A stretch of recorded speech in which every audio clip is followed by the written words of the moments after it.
Good day, everybody. Here's to the start of another week.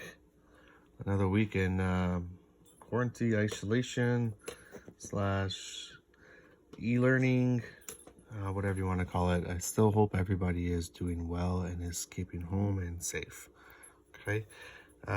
So this week we are going to finish off the chapter. So we have hypergeometric distributions, which I'll be doing now, and then later in the week we will be covering we'll be comparing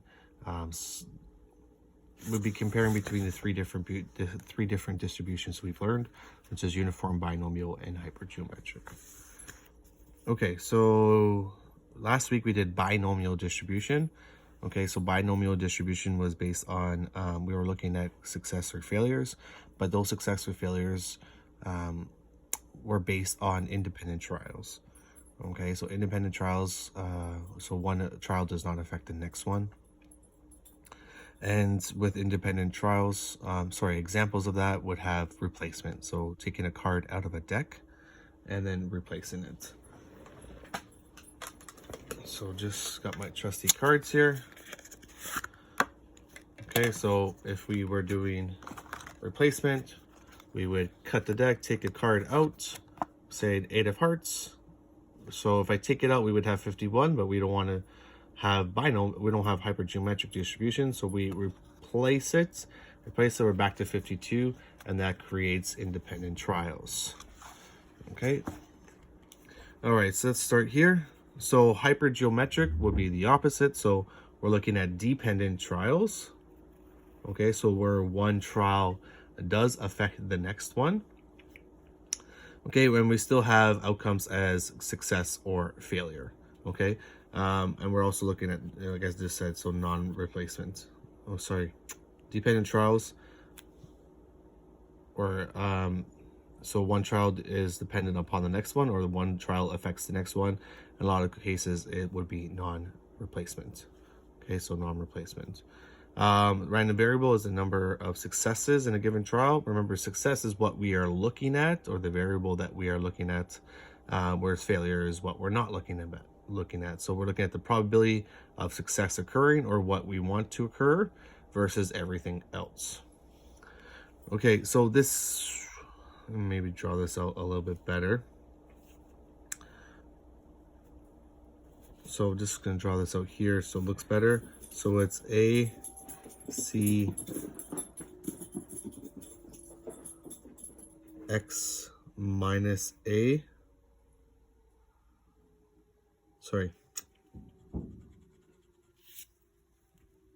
So ACX, and then we have multiplied by N minus A, CR minus X, all over NCR. It looks a little bit confusing, but it's actually one of the it's the same formula we used in chapter 3 when we're doing combinations. So we'll do some examples. So last chapter we had some examples here. So 7 choose 2 times 5 choose 3, all over 12 choose 5. So remember from chapter 3, 7, these two numbers add up to the first number at the bottom. So 7 and 5 is 12, and then 2 and 3 is 5. Okay, we also note that expectation for hypergeometric is E at x equals n times p. It is the same as binomial. Okay, in the textbook they have a different formula here, but it's just easier just to use this one. Okay, so the n times p is the same for binomial and hypergeometric. We only use the sigma formula when we're dealing with uniform distribution. All right, get into some examples. Okay, on a team of 15 astronauts, 6 are women, 9 are men. If 4 astronauts are selected at random for a flight simulation, what is the probability that 2 men and 2 women are selected? Okay, so we are selecting some from the total. So we are decreasing, so we are choosing. So when we are choosing, we are looking at hypergeometric. So we have 9 men, and we want to choose 2 of them. Okay, times it by 6 women, and we want to choose 2 of those. And since we're doing probability, we then have to make it a fraction. So all over 15 astronauts choose 4. Okay, and when you plug that into your calculator, you get 0.3956, which is roughly 40%. Okay. Okay, there's no replacement here, so that's why it would be hypergeometric. Okay, we're not choosing a person and putting them back into the 15. We're choosing them, and our total is decreasing. Okay, next one. A bag contains 10 jelly beans, 4 are blue, 4 are green, 2 are red. 4 jelly beans are selected at random. Show the probability distribution for the number of blue jelly beans selected. Okay, so show probability distribution. Okay, so from the last couple lessons, probability distribution represents the chart. Okay, if we are selecting jelly beans out of a bag, the total is decreasing, and since the total is decreasing, it is then hypergeometric. Maybe to make this question a little bit better, this should say, so when we're selecting 4 jelly beans, we aren't putting them back. So this should be non-replacement here. Non-replacement.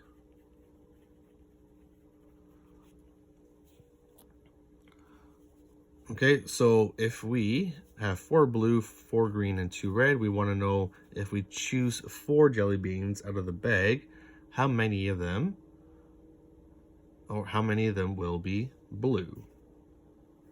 Okay, so let's see what our outcomes on. So I could reach in the bag and I could pull out 4 jelly beans. There is a possibility that I don't pick any blue. So there's a chance I have 0 blues. There's a chance that I pick out 1 blue, 2 blue, 3 blues, and lastly, if I choose 4, there's a possibility that I could choose 4 blues out of the 4 that I pick out. I apologize if it's a little bit shaky, the camera. I just got a stand for to hold my camera. Sorry, to hold my phone. So if it's a little shaky, I apologize. Okay, so now the probability. So we're doing the same thing as we did here. Okay, so 4 blue, we're getting 0 out of here. Times by, there are 6 remaining jelly beans. So 6, and we're going to choose 4 from them. Out of a total of 10, choose 4. That's the probability for 0 blue. Now we want the probability for 1 blue. So 4 blue jelly beans, we're going to choose 1. Times 6, choose 3. So 3 out of the remaining 6. All over 10, choose 4. And then we continue that. 4, choose 2. Times 6, choose 2. Over 10, choose 4. 4, choose 3. Times 6, choose 1. All over 10, choose 4. And 4, choose 4. Times 6, choose 0. Over 10, choose 4. Okay, and when you work it on your calculator, you get 0.07, 0.38, 0.43, 0.11, and 0.005.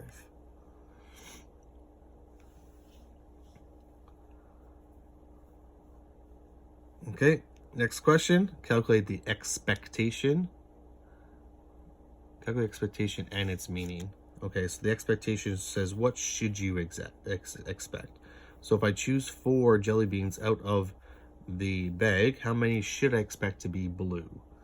Well, n is how many blues that you have. So we have 4 blues. And what is the probability of having a blue? Well, it is 4 out of, how many we have? We have 4, 8, 10 of them. So 4 to 10, or 40%. So if you multiply that, you get 1.6. So 1.6 blue jelly beans.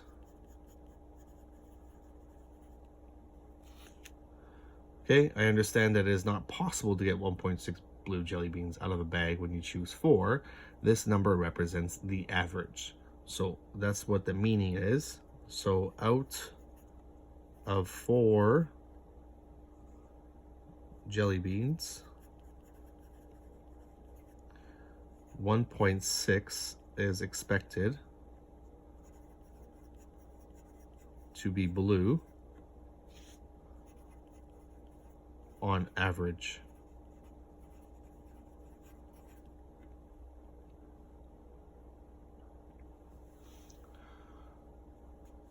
Okay. So this type of question here, the first one we did, is very similar to the one we did in chapter 3. So 9 choose 2 times 6 choose 2. Since we did probability, we put over, we made it a fraction. If it was just the number of ways that they could be selected, it would be the top. But since we want probability, it's over the 15 choose 4. Okay, and then remember that we're asking for probability distribution. We're looking at all the possible outcomes, and for this case, for blue jelly beans. Okay, next questions.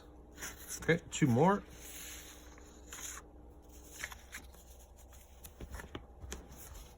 There's my lovely pajamas again. Okay, in a class of 20 students, 12 have a driver's license. Sorry, in a class of 20 students, 12 have a driver's license.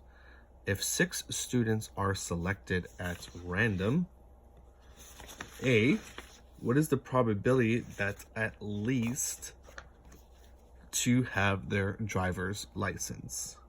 Okay, so probability again. Okay, these are multiple trials, so we're looking at the binomial hypergeometric. Okay, so since 12 out of 20 have their license, if we choose one of the students, your total decreases and your probability will change. So we're selecting 6 of the students. There's no replacement here, so this is hypergeometric. Okay, another key thing here, at least 2 have their driver's license. So at least 2. So that means we could have 2 people with license, 3, 4, 5, or 6, because we're choosing 6.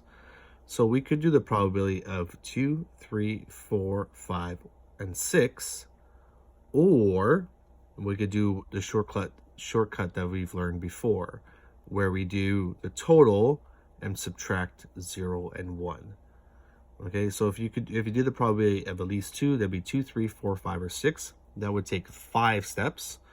Okay, or we could do the total minus 0 and 1, and then that's 3 steps, and that will give us for at least 2. So we're going to do 1 subtract 0 students plus 1 student.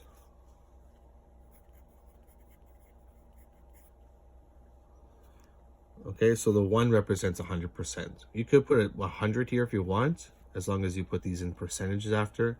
I'm just using 1 because these will be in decimals. Okay, so 1 subtract for 0 students. So we want 0 students to have a license. So out of the 12 that do, we are choosing 0 of them times there's 8 remaining students that do not have a license. So 8 choose 6. And since we're doing probability, we need the fraction over 20. 12 plus 8 is 20. Choose 6. Plus, now for 1 student, 12 choose 1 times 8 choose 5. All over 20 choose 6. So we get 1 minus 0.0007 plus 0.0173. So 1 minus 0.018, which is 98 point, sorry, jumping ahead there, 0.982 or 98.2%. Okay, so if you were to select 6 students, 98% of the time you will choose 6 students that with 2 of them, at least 2 of them having their driver's license. So this represents 2, 3, 4, 5, and 6. B, what is the expected numbers of students? So expected, so EX. So this is B, this one was A. So expectation, EX equals N times P. Okay, N is what we are selecting. We're selecting 6 students. Oh, over here, I forgot to say. So 4 was the number of jelly beans we're selecting out of the bag, not the 4 blue. It's 4 jelly beans. And then the probability of getting blue. So here is the number of students we are selecting, which is 6. And now the probability of choosing one with a driver's license. Okay, so because we want driver's license here. So there'd be 12 out of 20.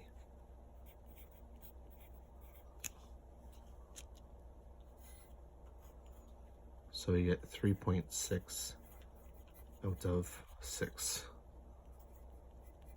will have a license on average. Oops, sorry. Okay, so if you were to choose 6 students out of the 20, 3.6 of them will have a license on average. Okay, now the last question. Okay, so we have 500 foxes were caught and tagged. Okay, so caught and tagged is something that happens often in, like, say, ecology. So a lot of times scientists, researchers, they'll go out into, in this case, into, I guess, the forest or fields, and they want to estimate how many foxes, in this case, are in a total, say, population in Ontario. So they'll go out, try to find foxes, and they will catch them. Okay, they will catch them and then they tag them. So tagging means they put like a little tag on, like literally a little tag on them. So there might be a little ribbon. Sometimes they just sometimes they do a little hole in the ear. Sometimes they put like tracking devices on them. So they'll go out, catch a bunch of foxes, and then they tag them and then they release them. Okay, so they let them go. So then later, or a year later, 2 years later, they'll go out and try to catch they'll go out and catch foxes again. And they will see how many of them will be tagged. Okay, they do this so they could estimate a population. Okay, so they'll go out. When I was in university, we had an ecology teacher who, she was brilliant, but I remember her talking about deer. So they used to go out and catch and tag deers. And they said in Ontario, there's something like 200,000 deer in the wild, something insane. So they would go out, catch them, tag them, and release them, and then try to use their information or stats to estimate the total population. Because there's no way researchers or scientists could go out and catch every single, in this case, is foxes. Okay. So 500 foxes were caught and tagged. Later in the year, 80 foxes were caught and 34 of them had already been tagged. Estimate the fox population. Okay, this one's a little bit different than all the other questions we've been doing. But in these type of questions, we are still using the formula of the E at X equals N times P.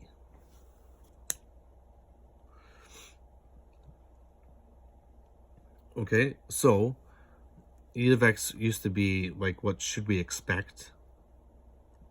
Okay, N represents the total population. Remember over here, this was like, we're selecting 6 students, so we're selecting 6. Okay, this would be, so this number is always less than this number. Okay, this one's always less than this one. This is the total. And then P is the probability. Okay, so in this case, this is going to be our total population. And then P will be your probability of foxes. So our probability of foxes being tagged in this case, tagged foxes, and then this will be our outcome. Okay, so since we're looking for the total population, that's what, so we're estimating the fox population, so we're looking for n. Okay, and then now we have 3 numbers left for 2 spots, 500 foxes, and then we have, out of 84, 34 of them had tagged. So this 34 out of 80 becomes your probability. So we have 34 over 80. And so the total populations times the percent will give us the 500. Okay, so what we need to do now is isolate for n. Okay, so an easy way to do this, so there's a couple methods. We could, since we're dividing by 80, multiply by 80 on both sides. Or what we could do is just divide this fraction here. So 500 equals n times 0.425. And now we could, since these are being multiplied, we want to get rid of this, so we divide. So 0.425 on both sides. So cross these off. So 500 divided by 0.425 gives us approximately 1,176 as our population. Just want to double check this.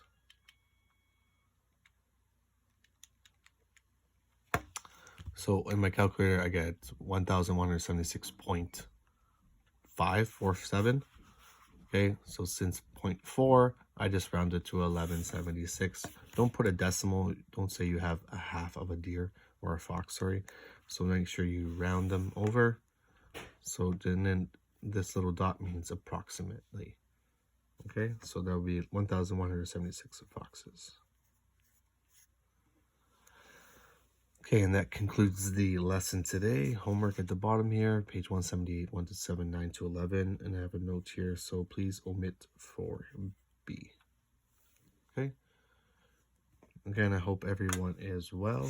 I've had a few people ask questions online. Please continue to do so. This is one of the more difficult chapters in the course, so please keep up to date with this. We'll finish the lesson this week, and just let you know that I will be having an assignment at the end of the chapter, or at the end of each chapter going forward. As long as we're at home learning, there will be a small assignment at the end of every chapter that will be needed to be handed in. So I'll give you more information on that later in the week. Okay, this is your first lesson of the week, and I'll post one more probably on Wednesday. Okay, take care. Have a good day, guys.